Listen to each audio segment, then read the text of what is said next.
Hello students. तो आज हम एक इम्पॉर्टेंट चैप्टर डिस्कस करेंगे एग्जाम के पॉइंट ऑफ व्यू, जिसका नाम है डी ब्लॉक। अगर आप इस वीडियो को सीरियसली देखते हैं तो अब मैं आपको गारंटी दे सकता हूँ मैक्सिमम जो क्वेश्चंस हैं वो आपके यहाँ से ही सॉल्व हो जाएंगे। चलो हम स्टार्ट करते हैं डी ब्लॉक एलिमेंट्स। सबसे पहले हम बात करते हैं डी ब्लॉक एलिमेंट्स बोलते किनको हैं। देखो, डी ब्लॉक एलिमेंट्स वो एलिमेंट्स होते हैं जिनका लास्ट इलेक्ट्रॉन जो है वो कहाँ पर जाता है, डी सब शेल में। उनको क्या बोलते हैं हम, डी ब्लॉक एलिमेंट। और इन एलिमेंट्स को ही हम क्या बोल देते हैं, ट्रांजिशन एलिमेंट्स बोल देते हैं। अब क्वेश्चन है कि इन एलिमेंट्स को ट्रांजिशन एलिमेंट्स बोला क्यों जाता है। ध्यान से एक बात को नोट करना, अगर हम पीरियोडिक टेबल की बात करें, पीरियोडिक टेबल की लेफ्ट साइड जो क्या होता है, एस ब्लॉक वाले एलिमेंट होते हैं। राइट साइड की हम बात करें तो कौन से एलिमेंट होते हैं, पी ब्लॉक वाले एलिमेंट्स होते हैं। इन दोनों के इन बिटवीन जो एलिमेंट्स लाई करते हैं उनको हम क्या बोलते हैं, डी ब्लॉक एलिमेंट्स।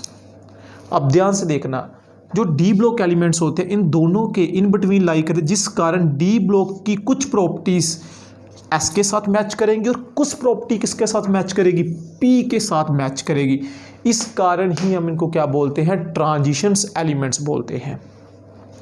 उसके बाद हम बात करते हैं हमने कौन कौन सी सीरीज़ को स्टडी करना है। हमने सिर्फ तो और सिर्फ एक सीरीज़ को ही ट्रांजिशन की स्टडी करना है। एक्चुअल में होती 3 ट्रांजिशन सीरीज़ है, पर हमने स्टडी कौन सी करनी है, फर्स्ट ट्रांजिशन सीरीज, जिसकी इलेक्ट्रॉनिक कन्फिगरेशन मैंने आपके सामने यहाँ पर लिखी हुई है। First transition, this is the first transition series. इसका फर्स्ट एलिमेंट कहाँ से स्टार्ट होता है, स्कैंडियम से, जिसका एटॉमिक नंबर 21। वो कहाँ तक जाती है, जिंक तक जाती है, जिसका एटॉमिक नंबर 30 होता है।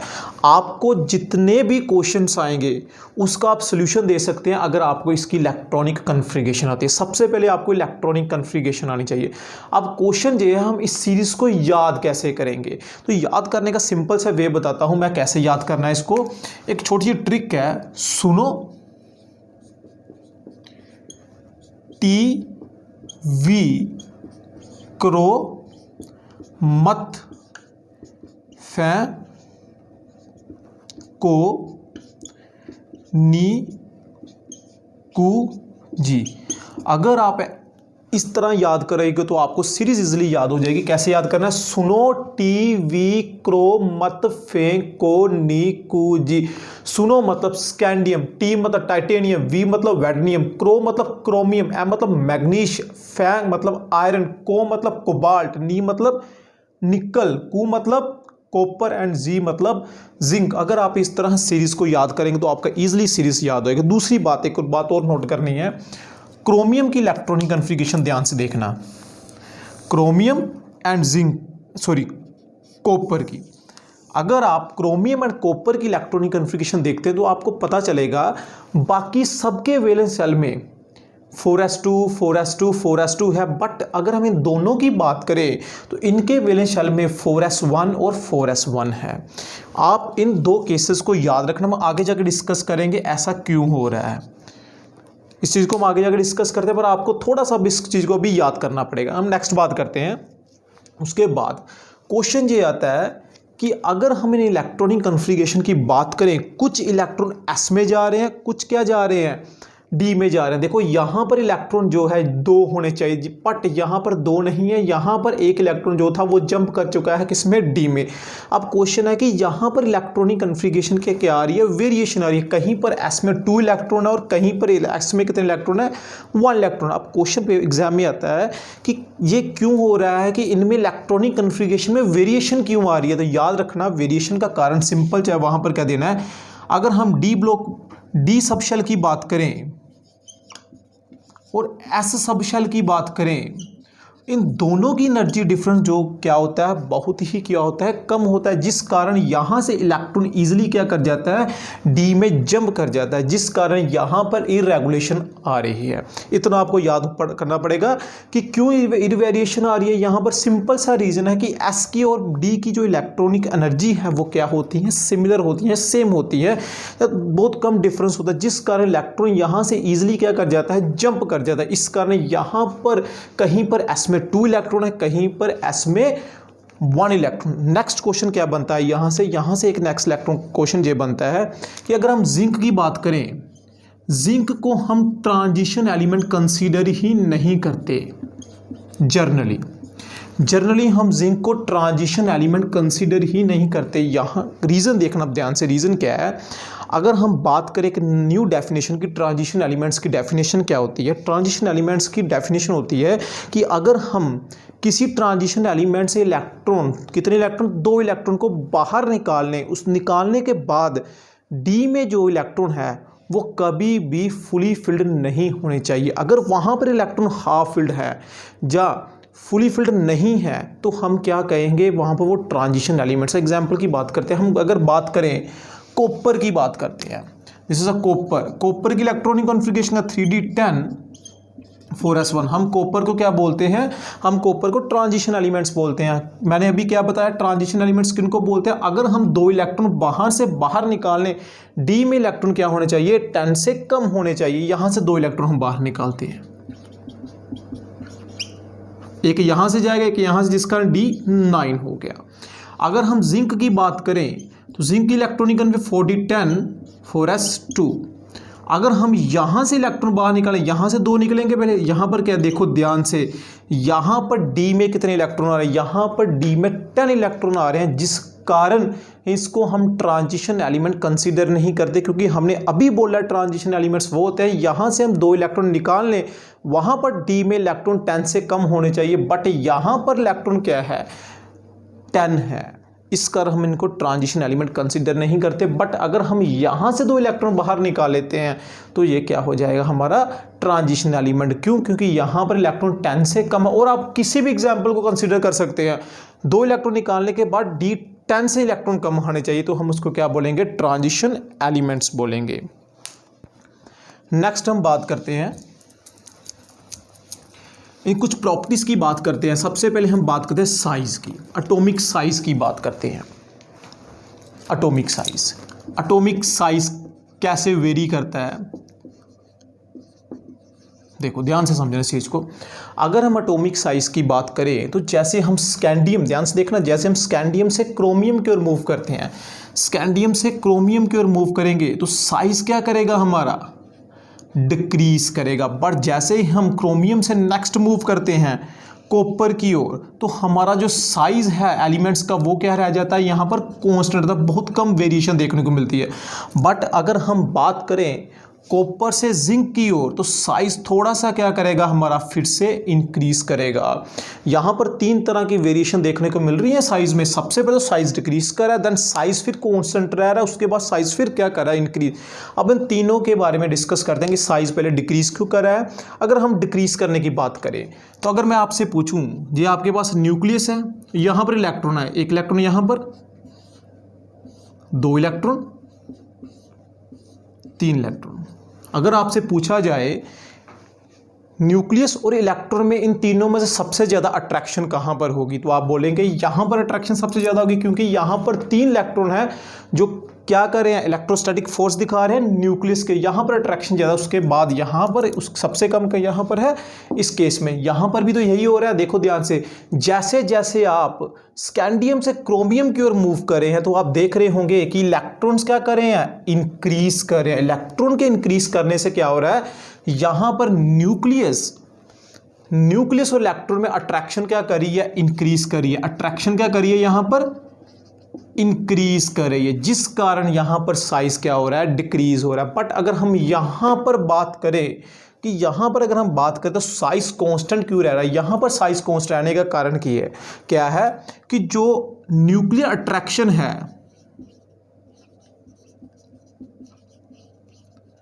वो इक्वल हो जाती है इलेक्ट्रॉनिक रिपल्शन के।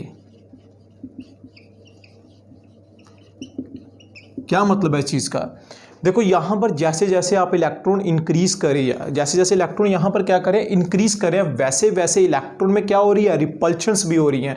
देखो यहाँ पर 1 इलेक्ट्रॉन था, इसको रिपेल करने वाला कोई नहीं था। यहाँ पर 2 हो गए जो एक दूसरे को रिपेल भी कर सकते हैं, यहाँ पर 3 हो गए जो एक दूसरे को क्या करेंगे, रिपेल करेंगे। अगर 4 हो जाए तो एक दूसरे को और रिपल्शन करेंगे, जिसका रिपल्शन के कारण क्या हो रहा है, साइज क्या कर रहा है, इंक्रीज कर रहा है। बट अगर हमें यहां तक की बात करें तो यहां पर क्या हो रहा है, इन दोनों में जो रिपल्शन है वो किसके इक्वल आ रही है, इलेक्ट्रॉनिक अट्रैक्शन की इक्वल आ रही है, जिस कारण यहां पर साइज जो है इंक्रीज नहीं कर रहा। बट अगर हम यहां से बात करें, कॉपर से जिंक की ओर बात करें, तो साइज हमारा क्या कर रहा है, इंक्रीज कर रहा है। साइज इंक्रीज करने का कारण यहां पर क्या हो रहा है, न्यूक्लियर अट्रैक्शन जो है वो कम हो रही है, किसके, इलेक्ट्रॉनिक रिपल्शन के, जिस कारण क्या हो रहा है, इलेक्ट्रॉन दूसरे दूर दूर जा रहा है, दूर दूर जाने के कारण साइज क्या कर रहा है, वहां पर फिर से क्या कर रहा है, इंक्रीज कर रहा है। तो नेक्स्ट हम प्रॉपर्टी की बात करते हैं, उस प्रॉपर्टी का नाम है मेटालिक करैक्टर। अब डिस्कस करते हैं मेटालिक करैक्टर के बारे में। देखो ध्यान से पढ़ना इस चीज को। अगर हम मेटालिक करैक्टर की बात करें, क्या मतलब होता है मेटालिक करैक्टर और मेटालिक बॉन्ड का। जब मेटल, कोई मेटल बॉन्ड बनाएगा, उस बॉन्ड को हम क्या बोलेंगे, मेटालिक बॉन्ड बोलेंगे। जब कोई एलिमेंट मेटालिक बॉन्ड आता है, उसको ही हम बोलते हैं वो मेटालिक करैक्टर क्या कर रहा है, शो कर रहा है। हम बात करें, मेटालिक करैक्टर डिपेंड करता है नंबर ऑफ अनपेयर इलेक्ट्रॉन पर। जितने ज्यादा नंबर ऑफ अनपेयर इलेक्ट्रॉन होंगे किसी एलिमेंट में, उतनी ही ज्यादा वो किसी के साथ इलेक्ट्रॉन शेयर करेगा, और जितने इलेक्ट्रॉन शेयर करेगा उतना ही क्या करेगा, वो स्ट्रांगली बॉन्ड बनाएगा, और उतना ही मेटालिक करैक्टर क्या करेगा, शो करेगा। अगर हम बात करें यहां पर, आप देख सकते हैं यहां मैक्सिमम केसेस में एसके में कितने इलेक्ट्रॉन, 2 इलेक्ट्रॉन हो, ये 2 इलेक्ट्रॉन तो क्या करेंगे, मेटालिक बॉन्ड में पार्टिसिपेट करेंगे। बट अगर हम बात करें डी की, अगर स्कैंडियम की बात करें, स्कैंडियम में कितने इलेक्ट्रॉन, डी में 1, सिर्फ एक इलेक्ट्रॉन बॉन्ड, एक ही बॉन्ड बना रहा है।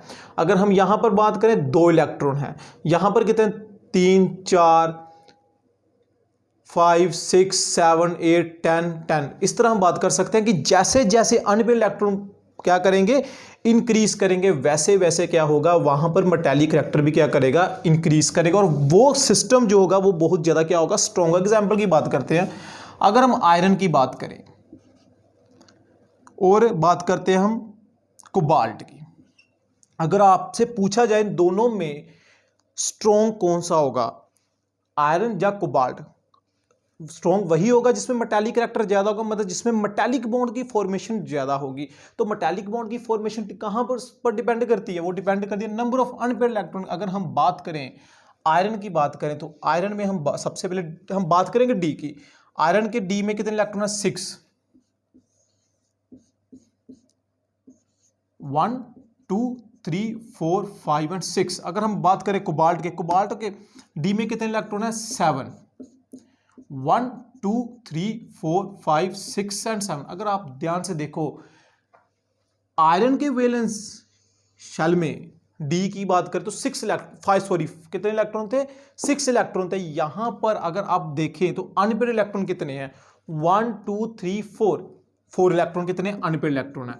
अगर हम यहां पर बात करें 1, 2, 3, यहां पर कितने हैं, 3 है। अगर आपसे पूछा जाए तो कौन सबसे ज्यादा बॉन्ड में पार्टिसिपेट करेगा, यहां पर नंबर ऑफ इलेक्ट्रॉन ज्यादा होंगे। कहां पर नंबर ऑफ इलेक्ट्रॉन ज्यादा है, आयरन में कितने हैं, 4। इस कारण आयरन जो है वो क्या होगा, स्ट्रॉन्ग होगा, किससे, कोबाल्ट से, क्योंकि वहां पर नंबर ऑफ इलेक्ट्रॉन ज्यादा है, जिस कारण इसकी बॉन्ड की क्या होगी, स्ट्रॉन्ग होगी। नेक्स्ट हम बात करते हैं मेल्टिंग एंड बॉइलिंग पॉइंट की। किसकी बात करते हैं हम, मेल्टिंग एंड बॉइलिंग पॉइंट।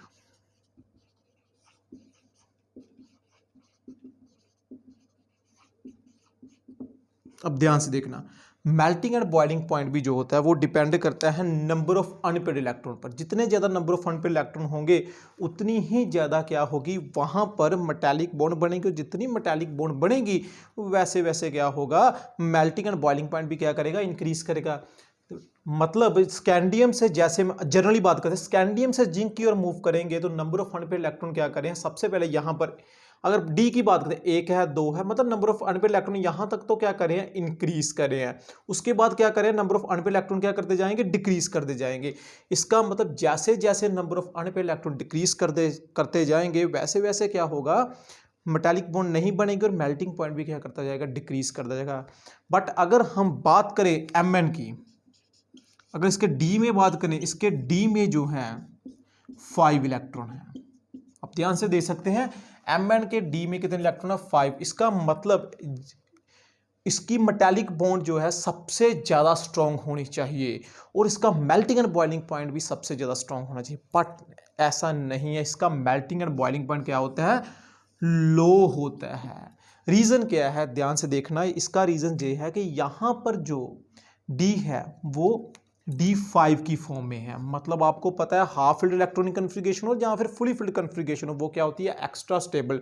वो चाहती है जो एक्स्ट्रा स्टेबल इलेक्ट्रॉनिक कन्फिगरेशन हो वो ना तो इलेक्ट्रॉन डोनेट करना चाहती है ना तो शेयर करना चाहती है किसी के साथ, ताकि ना एक्सेप्ट करे, ताकि क्यों एक्सेप्ट ना करे, ताकि उसकी जो स्टेबिलिटी है वो क्या हो जाए, डिक्रीज ना कर जाए। इस कारण ये अपने 5 इलेक्ट्रॉन स्टेबल होने के कारण किसी के साथ शेयर करता ही नहीं है, जिस कारण अगर शेयर नहीं करेगा मेटालिक बॉन्ड अच्छे से बनेगी नहीं। अगर मेटालिक बॉन्ड अच्छे से बनेगी नहीं तो मेटालिक करैक्टर होगा नहीं। अगर मेटालिक करैक्टर होगा नहीं तो मेल्टिंग एंड बॉइलिंग पॉइंट क्या कर जाएगा, डिक्रीज कर जाएगा। इसका सिंपल सा रीजन है कि ये फुली फिल्ड नहीं है, बट ये क्या है, हाफ फिल्ड है, और हाफ फिल्ड स्टेबल होती है, जिस कारण ये क्या है, low and melting and boiling point क्या करता है, शो करता है। उसके बाद हम इंपॉर्टेंट इसकी प्रॉपर्टी डिस्कस करते हैं, ऑक्सीडेशन स्टेट। देखिए इंपॉर्टेंट प्रॉपर्टी ऑक्सीडेशन स्टेट, आपने लोअर क्लासेस में पढ़ा होगा ऑक्सीडेशन स्टेट के बारे में।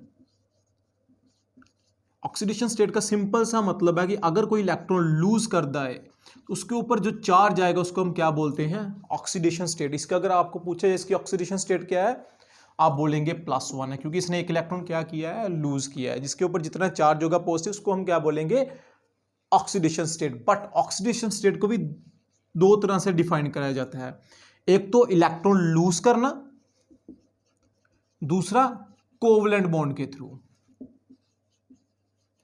कोवलेंट बॉन्ड के थ्रू क्या मतलब है, देखो जैसे हमने इसी की एग्जांपल ली कि इलेक्ट्रॉन लॉस किया इसने, इसके ऊपर एक पॉजिटिव चार्ज है जिस कारण ये क्या है, +1 ऑक्सीडेशन स्टेट में है।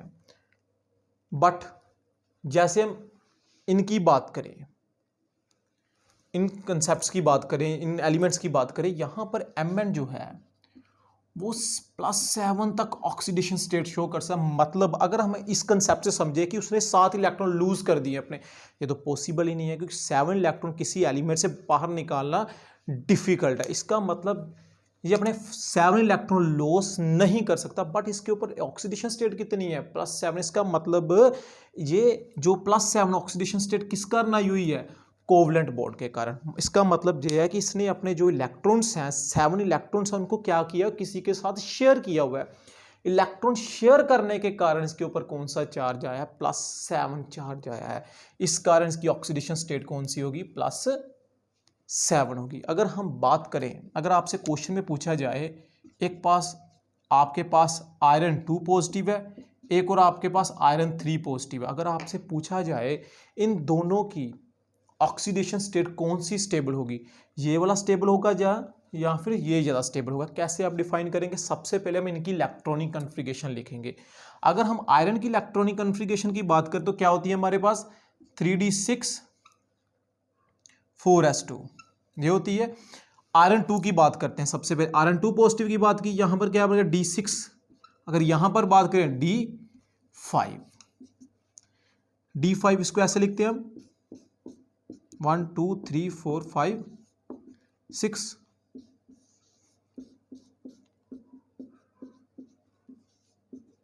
अगर आपसे पूछा जाए इन दोनों में से कौन सी इलेक्ट्रॉनिक कन्फिगरेशन स्टेबल है, आप बोलेंगे ये बड़ी ज़्यादा स्टेबल है। रीज़न कौन सा है, ये हाफ फील्ड है, इस कारण ये कंपाउंड भी क्या होगा, फिर मोर स्टेबल होगा। मतलब समझ पा रहे हो क्वेश्चन का कैसे आ सकता है पेपर में, आपको क्वेश्चन आ सकता है, आपको 2 एलिमेंट्स दिए जा सकते हैं और आपको पूछा जा सकता है इन दोनों में से कौन सा ज़्यादा स्टेबल है। सबसे पहले आपने इनकी इलेक्ट्रॉनिक कन्फिगरेशन लिखी, जिसकी इलेक्ट्रॉनिक कन्फिगरेशन स्टेबल होगी वो ही क्या होगा, हमारा कंपाउंड भी स्टेबल होगा।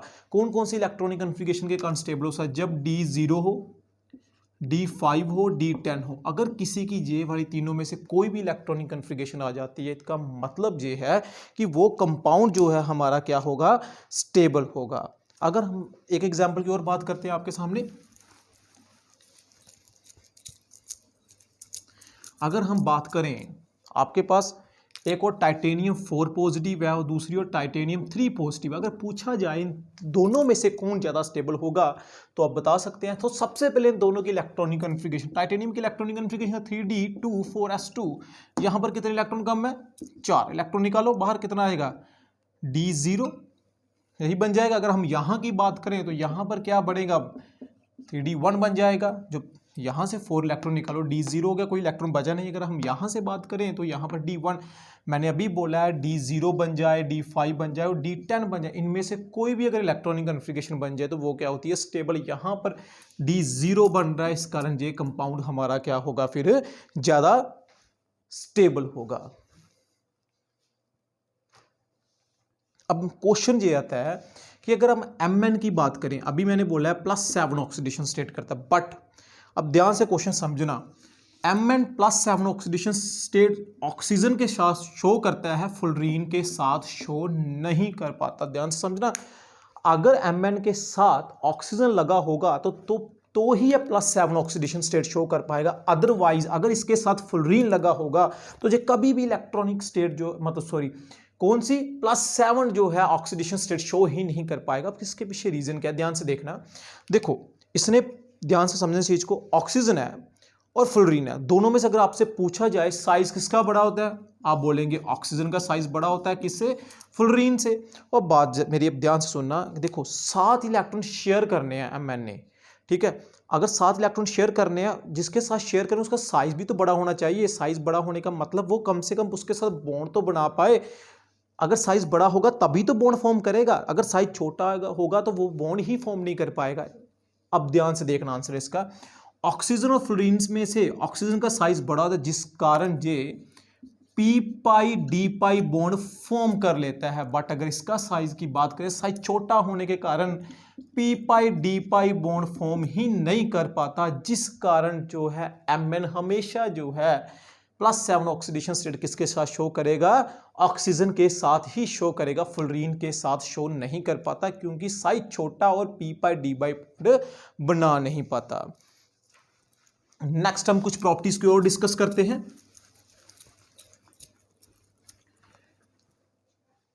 अब हम रिडक्शन पोटेंशियल्स की बात करेंगे, इंपॉर्टेंट है, इसमें से क्वेश्चन आते हैं पेपर में, ऑब्जेक्टिव में भी इसमें से क्वेश्चन आ सकते हैं। ध्यान से समझने चीज को, रिडक्शन पोटेंशियल,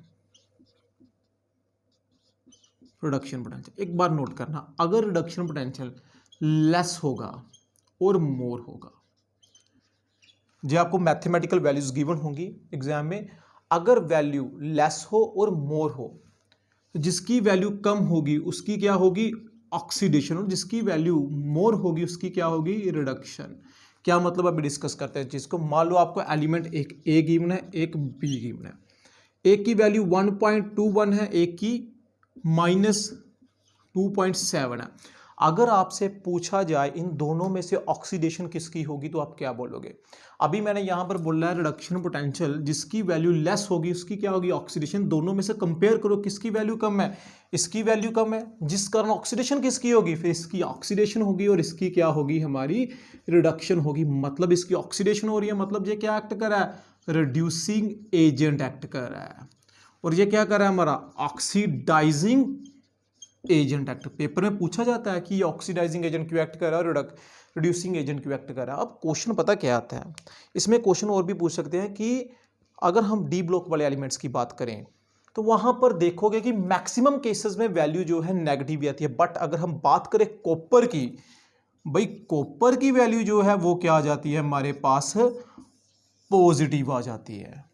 मैक्सिमम केसेस में क्या होगी? वैल्यू हमारी नेगेटिव होगी। बट अगर हम बात करें कॉपर की, तो कॉपर की वैल्यू कौन सी आती है हमारे पास? पॉजिटिव। क्वेश्चन आ जाता है कि भाई कॉपर की वैल्यू पॉजिटिव क्यों आ गई? अब ध्यान से समझना इस कंसेप्ट को। जो रिडक्शन पोटेंशियल होता है ना, ई नोड के साथ इसको हम क्या करते हैं? दिखाते हैं। रिडक्शन पोटेंशियल ऑफ सेल आपने इलेक्ट्रोकेमिस्ट्री में पढ़ा होगा। रिडक्शन पोटेंशियल ये 3 चीजों पर डिपेंड करता है। किस पर डिपेंड करता है? सब्लिमेशन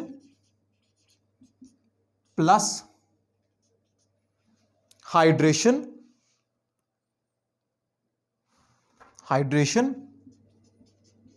प्लस आयोनाइजेशन एनर्जी पर। अब ध्यान से समझना इस कंसेप्ट को क्यों वैल्यू जो पॉजिटिव और नेगेटिव आती है। और ऐसे भी पूछ सकते हैं कि कहीं पर वैल्यू पॉजिटिव आ रही है और कहीं पर वैल्यू नेगेटिव आ रही है, नेगेटिव और पॉजिटिव वैल्यू आने का रीजन क्या है। आप ध्यान से समझना इस कंसेप्ट को। अब जो रिडक्शन पोटेंशियल है वो तीन चीजों पर डिपेंड करता है। किस पर डिपेंड करता है? सब्लिमेशन, हाइड्रेशन और आयनाइजेशन एनर्जी। सबसे पहले हम बात करते हैं सब्लिमेशन का मतलब होता क्या है। अगर हम सब्लिमेशन की बात करें तो सब्लिमेशन का मतलब होता है किसी सॉलिड को डायरेक्ट किस में कन्वर्ट करना? गैसेज में कन्वर्ट करना। किसी सॉलिड को किस में कन्वर्ट कर देना? गैसेज में कन्वर्ट कर देना। देखो, सॉलिड को गैसेज में कन्वर्ट करने लगे आपको क्या देने पड़ रही है? एनर्जी देने पड़ रही है, जिस कारण यहां पर जो वैल्यू होगी डेल्टा की वो क्या होगी? डेल्टा एच की पॉजिटिव होगी। अगर हम आयोनाइजेशन एनर्जी की बात करें, क्या होती है आयोनाइजेशन एनर्जी? किसी एटम से इलेक्ट्रॉन को बाहर निकालना। अगर इलेक्ट्रॉन को बाहर निकालना, वहां पर भी आपको क्या देनी पड़ रही है? एनर्जी देनी पड़ रही है, जिस कारण यहां पर भी जो वैल्यू होगी वो क्या होगी? पॉजिटिव होगी। अगर हम हाइड्रेशन की बात करें, जब भी हम आयन को किसी वाटर में ऐड करें उस दौरान क्या होता है? एनर्जी रिलीज होती है। एनर्जी रिलीज होने के कारण वहां पर क्या होगी? वैल्यू नेगेटिव होगी। याद रखना, इसका मतलब जो है कि सब्लिमेशन वैल्यू क्या होती है? पॉजिटिव होती है। और आयनाइजेशन एनर्जी भी क्या होती है? पॉजिटिव होती है। बट अगर हाइड्रेशन की बात करें तो जो है वैल्यू कौन सी होगी? हमारी नेगेटिव होगी। इसका मतलब, अगर, अब ध्यान से समझना इस चीज को, अगर हाइड्रेशन की जो वैल्यू है वो ग्रेटर आ जाए किससे? सब्लिमेशन प्लस आयोनाइजेशन से। ध्यान से समझना, अगर हाइड्रेशन की वैल्यू ग्रेटर आ जाए किससे? सब्लिमेशन एंड आयोनाइजेशन एनर्जी से, तो आप क्या बोलेंगे जी? वैल्यू होती क्या हमारी? नेगेटिव। इसका मतलब नेगेटिव वैल्यू क्या आ रही है? हमारी ज्यादा आ रही है। नेगेटिव वैल्यू ज्यादा आने का मतलब हमारा ई क्या आ रहा है? नेगेटिव आ रहा है। बट अगर हम बात करें कॉपर की वैल्यू क्या होती है? पॉजिटिव। इसका मतलब इस केस में जो हाइड्रेशन एनर्जी है वो क्या होती है? लेस होती है। किससे? सब्लिमेशन और आयोनाइजेशन एनर्जी से, जिस कारण यहां पर जो वैल्यू क्या आती है? पॉजिटिव आती है। अगर पेपर में क्वेश्चन आ जाए कि जो एनर्जीज है इलेक्ट्रोड पोटेंशियल की वो पॉजिटिव कई केसेस में आ रही है, कई केसेस में नेगेटिव, आप बता सकते हैं पॉजिटिव कहां पर आ रही है? जहां पर हाइड्रेशन एनर्जी क्या है? कम है। किससे कम है? सब्लिमेशन से और आयोनाइजेशन एनर्जी। और नेगेटिव कहां पर आ रही है? जहां पर हाइड्रेशन एनर्जी क्या है? ज्यादा है, वहां पर वैल्यू हमारी क्या आ रही है? नेगेटिव आ रही है। एक आपके सामने क्वेश्चन डिस्कस करते हैं, देखते हैं आपको कितना समय लगा है। अब क्वेश्चन को ध्यान से देखना। ऐसा कोई कंपाउंड आपको गिवन है पेपर एग्जाम में, chromium 3 positive, chromium 2 positive.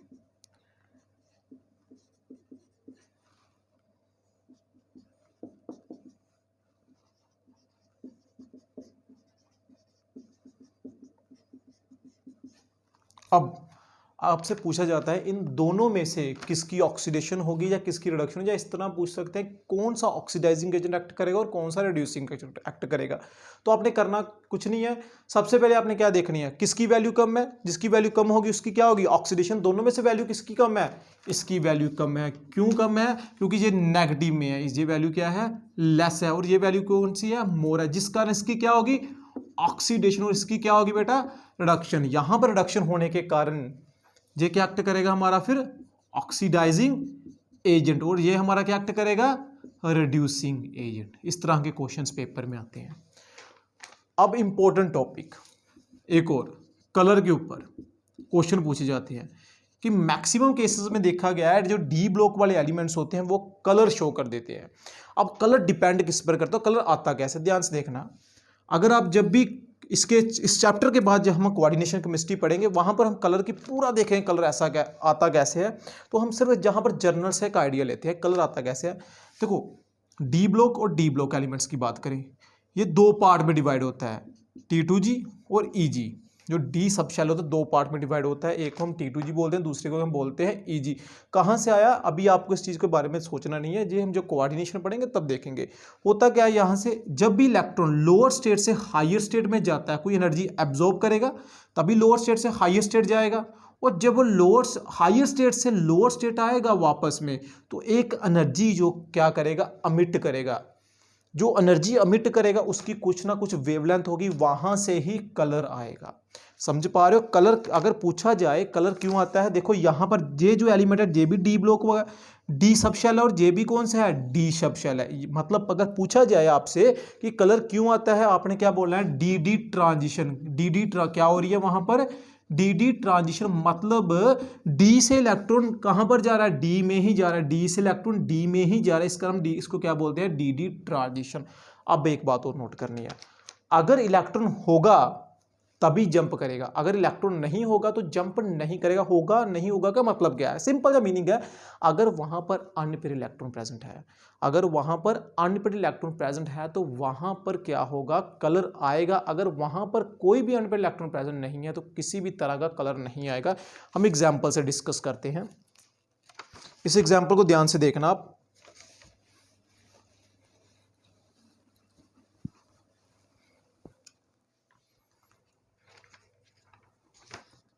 Question है कि जिंक 2 पॉजिटिव जो है वो कलर्ड कंपाउंड है, कौन सा है, कलर्ड लेस, कलर्ड लेस है। अगर हम कॉपर की बात करें, कॉपर 2 पॉजिटिव की, इसका कुछ ना कुछ क्या होता है, कलर होता है। क्वेश्चन ध्यान समझना कि अगर हम बात करें जिंक 2 पॉजिटिव की, ये कलरलेस होता है, और अगर हम बात करें किसकी, कॉपर की बात करें, कॉपर 2, उसका कोई ना कोई कलर होता है। मैंने क्या बोला कि कलर डिपेंड किस पर करता है, अनपेयर्ड इलेक्ट्रॉन। जैसे जैसे अनपेयर्ड इलेक्ट्रॉन होंगे, जितने ज़्यादा अनपेयर्ड इलेक्ट्रॉन होंगे उतनी ही ज़्यादा लोअर स्टेट से हायर स्टेट मूव करेंगे, उतना ही क्या आएगा, स्ट्रॉन्ग कलर आएगा। अगर हम जिंक की इलेक्ट्रॉनिक कन्फिगरेशन की बात करते हैं, क्या होती है, 3d10 4s2, 2 इलेक्ट्रॉन बाहर निकालते हैं, क्या बन गया यहाँ पर, 3d10, ये बन गया हमारे पास। अगर आप इसको डी में फिल करेंगे, 1 2 3 4 5, कितने इलेक्ट्रॉन फिल करें, 1 2 3 4 5 6 7 8 9 10, कितने इलेक्ट्रॉन फिल किए हम, 10। यहां पर आप देखो, यहां पर कोई अनपेयर्ड इलेक्ट्रॉन प्रेजेंट है, यहां पर तो सभी इलेक्ट्रॉन कौन से हैं, पेयर वाले हैं।